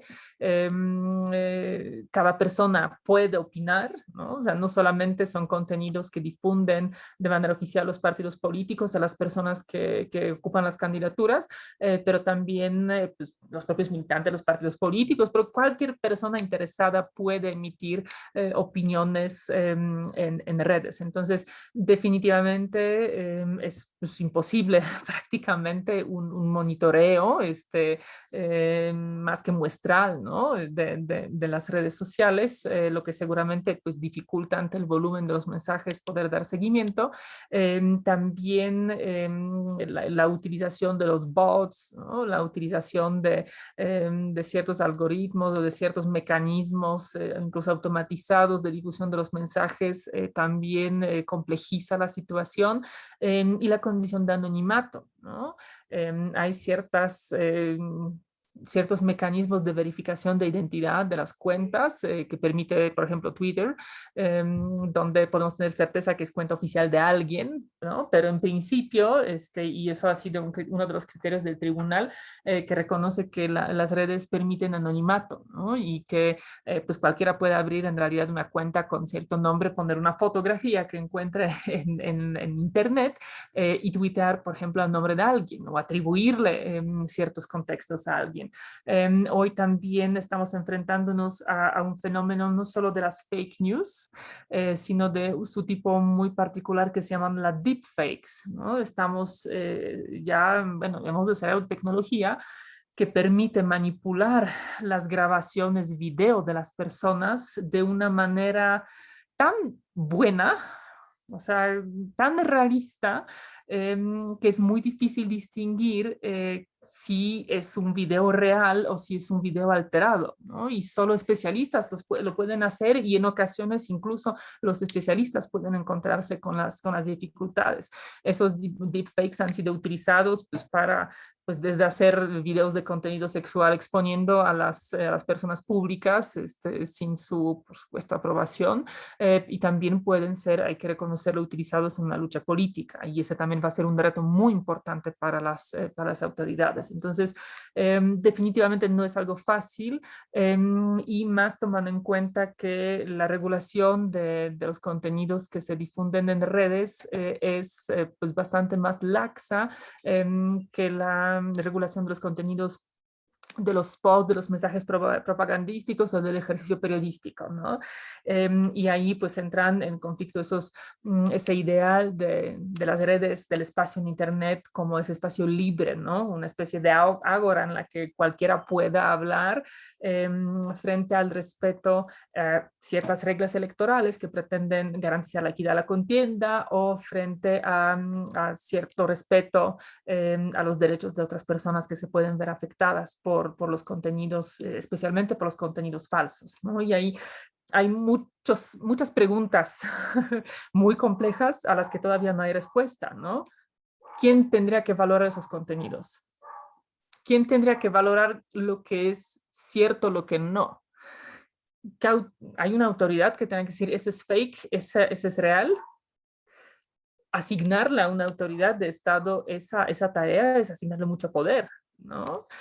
También se puede prestar al ejercicio de censura, previo posterior, o sea, hay muchas complicaciones. Las propias redes se tratan de autorregular, lo hemos visto con Twitter baneando la cuenta de Donald Trump, ¿no? O sea, de por vida, o sea, que nunca se la van a regresar, que fue una decisión pues muy importante, ¿no? En el contexto del conflicto postelectoral en Estados Unidos, y ahí también hay muchos cuestionamientos sobre si eso está bien o si eso está mal, y si una empresa privada puede regular quienes interactúen, ¿no? Y hay quien dice, pues sí, es una empresa privada, hay ciertas reglas a las que tú dices que estás de acuerdo cuando abres tu cuenta, ¿no? Hay quien dice, sí, pero eso tiene un efecto en el debate público, ¿no? Entonces, ahí hay muchos retos que son para las autoridades electorales, pero no solo para las autoridades electorales. Esos retos también son, creo que en general, para la sociedad, pues, la reflexión sobre lo que consumimos, lo que difundimos, lo que hacemos, y desde una regulación, pues, en su caso, mucho más amplia, constitucional, de la libertad de expresión, que también es muy complejo establecer los límites y los mecanismos en caso de efectivos, en caso de transgresión de esos límites, ¿no? Entonces, es realmente una situación todavía muy complicada y por el momento muy casuística en atención a lo que surge, ¿no? En ese contexto.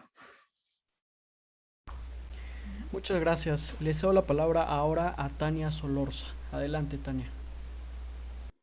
Muchísimas gracias. Considero que mi pregunta se parece un poquito a la de mis compañeros de Miguel y Andrea. Sin embargo, bueno, poniendo que en este 2018 fue aún mayor y más notorio esta violencia ejercida por parte sobre todo de candidatos, bueno, precandidatos políticos.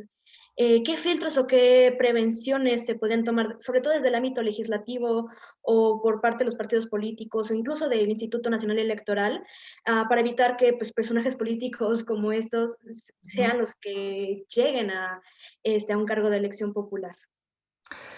Pues, a ver, yo creo que en términos legislativos, en términos de una articulación legislativa, México cuenta con las normas necesarias, pero ahí también creo que somos un país con ciertas deficiencias en el funcionamiento del sistema de justicia, especialmente quizá de justicia penal, y también, pues lamentablemente, somos país con altos niveles de corrupción aún, con frecuentes abusos de poder aún, y también creo que en ese sentido diría, mecanismos legales existen, el problema es que no necesariamente son eficientes, ¿no?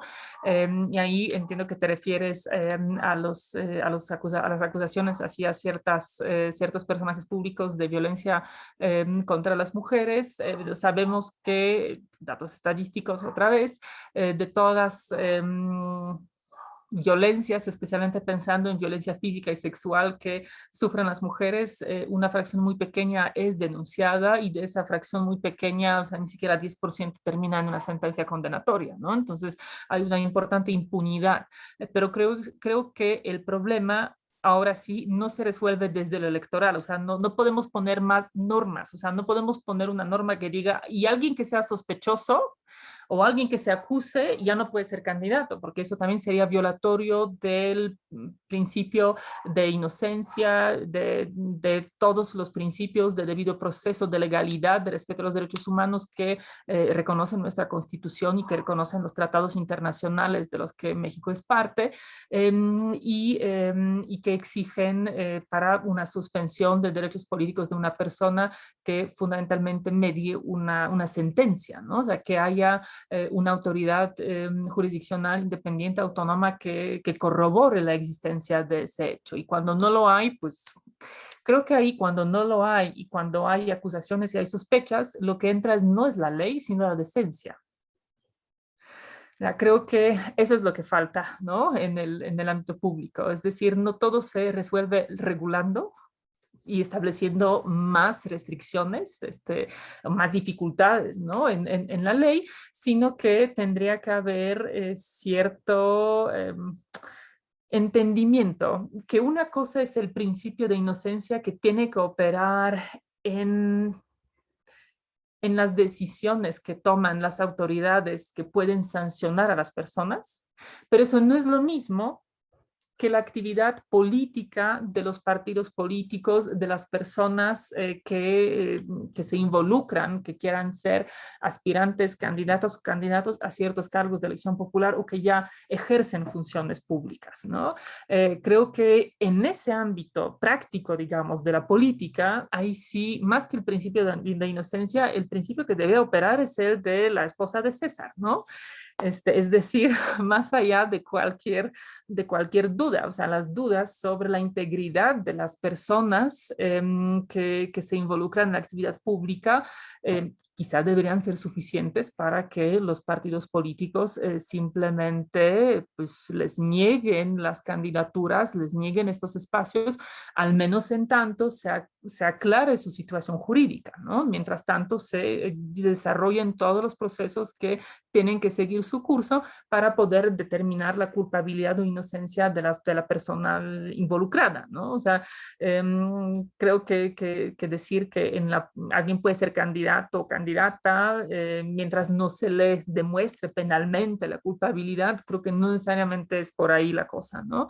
En muchos países democráticos, democracias consolidadas, podríamos observar casos donde acusaciones mucho menores han derivado pues, en renuncias, ¿no? De las candidaturas a los cargos públicos.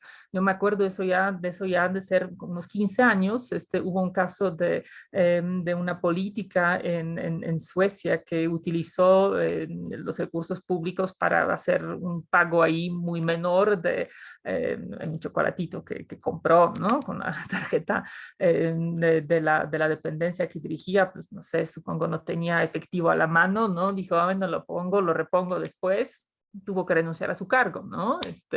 Esos son los estándares a los que creo que tendríamos que aspirar, ¿no? O sea, y no estar alegando principios de inocencia. O sea, creo que legalmente, creo que la articulación legal de las sanciones es suficiente. El problema es fortalecer, por un lado, ese nivel de la ética pública que esperamos de quienes se involucran en la vida política, quienes quieren ocupar los cargos públicos, y que por otro lado, por supuesto, tenemos un camino muy largo por delante para fortalecer el Estado de Derecho en nuestro país, ¿no? Porque también tenemos que reconocer que ahí hay ciertas debilidades que son urgentes de atender. Muchísimas gracias. Pues bueno, con esto concluimos las dos rondas de preguntas, y si me permiten voy a hacer una recapitulación con algunos puntos relevantes de lo que la doctora Gilas nos ha estado comentando. En primer lugar, se nos decía, la doctora nos proponía entender estos casos de violencia que se suceden en nuestro país desde una lógica de dos contextos que existen. Nos planteaba que las debemos entender desde dos contextos. El primero es reconocer que hay un contexto de violencia político que es generalizado, violencias secas, nos decía la doctora. En segundo punto, a su vez, esta es parte de una dinámica de violencia estructural. Y en cuanto a esto, nos decía la doctora que se violenta a las mujeres para evitar que lleguen a un cargo público, y dos, se las violenta también para evitar que alguien de una fuerza contraria ocupe espacios decisionales.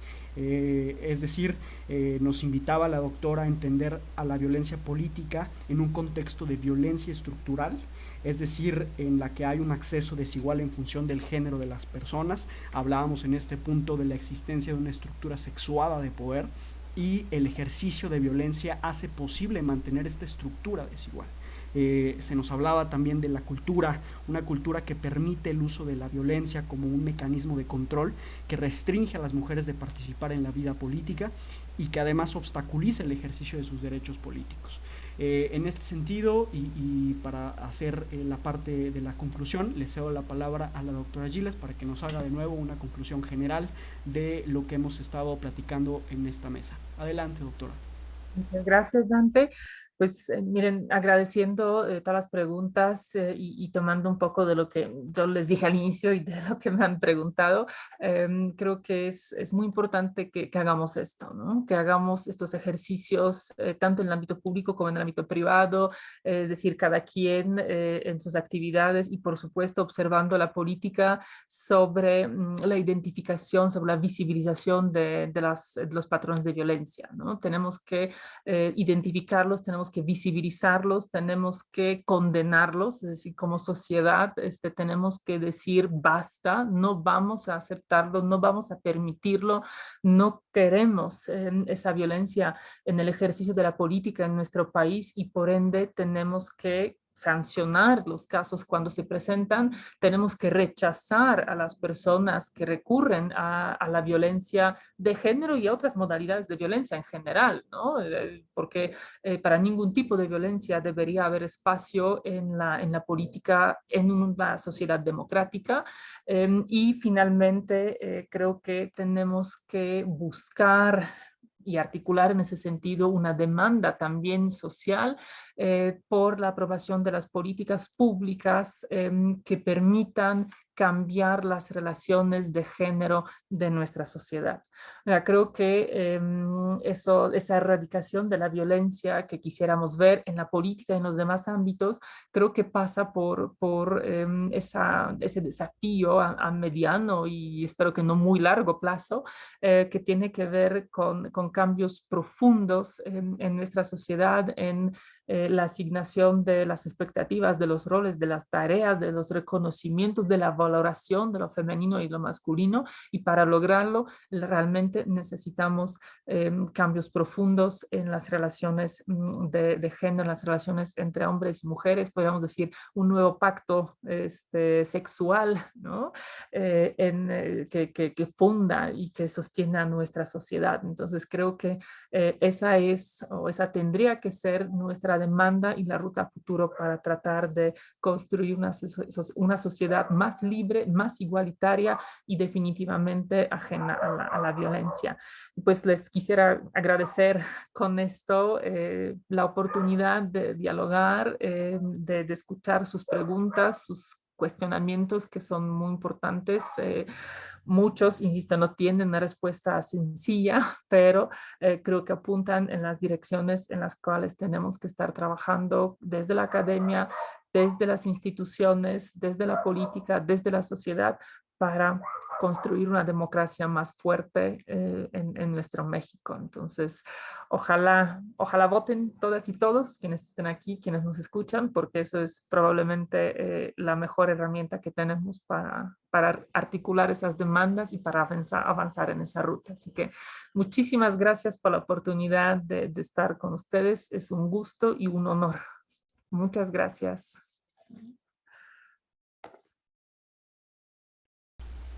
Adelante, Alejandra.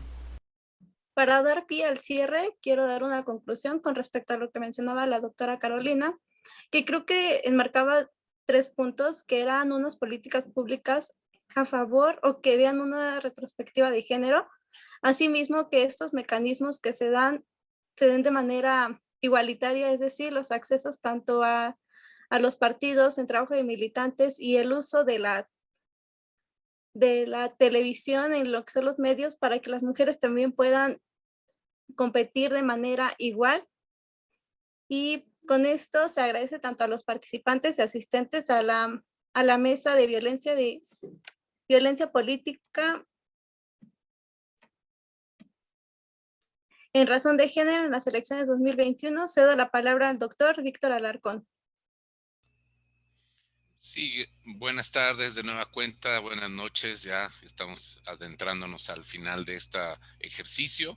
Desde luego, quedarles muy reconocida en primer término, desde luego, a nuestra ponente, la doctora Carolina Mónica Gilas, por toda su sapiencia, por toda la disposición y sobre todo el alcance lo más didáctico y lo más sencillo posible para manejar pues una serie de cuestiones que desde luego también el interés mostrado por las alumnas y los alumnos de la licenciatura en ciencia política, sin duda alguna fueron preguntas muy relevantes, muy al punto, digamos, de darnos una idea de la complejidad con que incluso estos temas hay que tratar de exponerlos en sí mismo para que esto pueda tener un alcance y una mayor implicación del entendimiento, no solamente de las cuestiones técnicas en sentido estricto, o sea, el entender en qué momento estamos en un ámbito estrictamente político,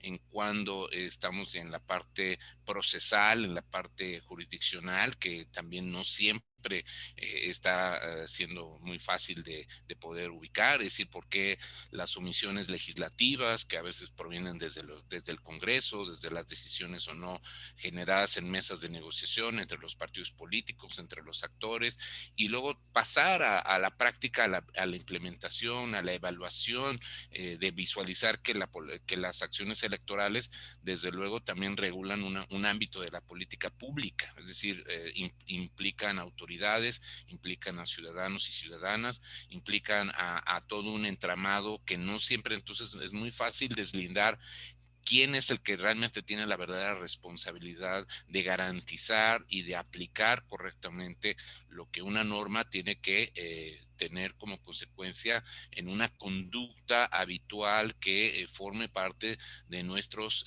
comportamientos y que incluso no tengamos que cuestionarlo, ni siquiera tuviéramos que planteárnoslo por qué debe ser así o por qué no debe ser así. Es decir, en la medida en que también tenemos una ética pública, en la medida en que tenemos una cultura cívica, en la medida en que tenemos hábitos de convivencia, de tolerancia, de reconocimiento mutuo, y que esto tiene que ir en relación con cualquier individuo, no importando su raza, su género, su creencia religiosa, su fenotipo, su preferencia sexual, su género, pues esto es lo que nos da una idea de la complejidad que significa vivir en una sociedad tolerante, en una sociedad plural y una sociedad democrática que tiene que tener la suficiente aptitud, la suficiente competencia, es decir, en el sentido de ser competente, no de ser competitivo, sino de ser competente, la competencia en cuanto a tener estos mínimos atributos, tener estos mínimos pisos que facilitan o deben facilitar la convivencia cotidiana. Entonces, este trabajo, digamos que los diálogos interuniversitarios con un tema tan complejo, de tantas aristas como el que hoy tuvimos la oportunidad de tratar en relación con la violencia política en razón de género, pues nos muestra que las elecciones pues no son simplemente como alguna vez hoy mi estimado profesor en su momento, Octavio Rodríguez Araujo, en la Facultad de Ciencias Políticas y Sociales, hace casi 30 años, casi 40 años, nos decía, las elecciones para muchos parecen ser un acto diversionista, es decir, diversion en inglés significa una simulación, es decir, es un acto de diversión, pero es un acto también de simulación. 40 años después vemos que seguimos viendo a las elecciones como espectáculo en muchas ocasiones y también las vemos como simulación. El tema de género lamentablemente para muchos parecería ser un tema de diversión, de ocurrencias, ¿no? De excusas, ¿no? Y lamentablemente también en muchos casos sigue siendo una pauta para simular, ¿no? Y evitar el cumplimiento correcto de la ley. Entonces, veamos que sobre todo en un tema como el que se ha abordado en esta oportunidad, pues hay enormes retos para ver que dentro de las elecciones no podemos seguir viendo a las elecciones como un acto de diversión y no podemos verlas tampoco como un acto de simulación. Tenemos que verlo como un acto de congruencia, con un acto de ética pública, con un acto de compromiso colectivo, donde todos y cada una de las personas, todas y todos, tengamos este compromiso de entendimiento de estas reglas básicas, de estas reglas mínimas, pues tendremos que y podremos dar pasos adecuados para ese debido reconocimiento y esa debida implementación de lo que sí ciertamente queremos todos como un ambiente libre de violencia entre las personas, de hombres a mujeres, de mujeres hacia hombres, de mujeres hacia mujeres, de hombres hacia hombres, de hombres hacia la diversidad sexual, de la diversidad sexual hacia otro. O sea, en cualquiera de los sentidos que pudiéramos pensar que alguien está siendo menoscabado en su identidad, en su preferencia, en su decisión, pues eso es precisamente lo que tenemos que construir colectivamente en un ambiente de respeto, en un ambiente de libertad, en un ambiente de mayor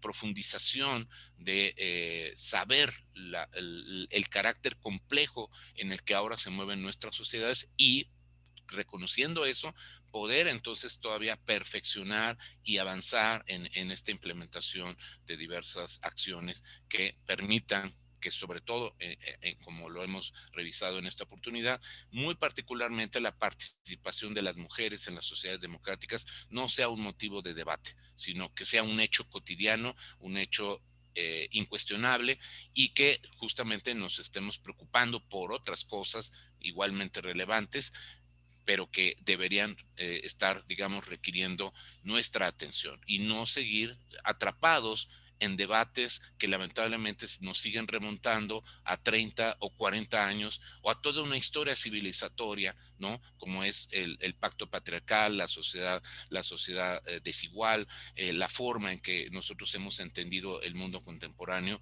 precisamente partiendo de esta desigualdad lamentable que sigue existiendo entre los géneros, entre las personas y que esto entonces ciertamente pues es algo que para nosotros resulta muy importante.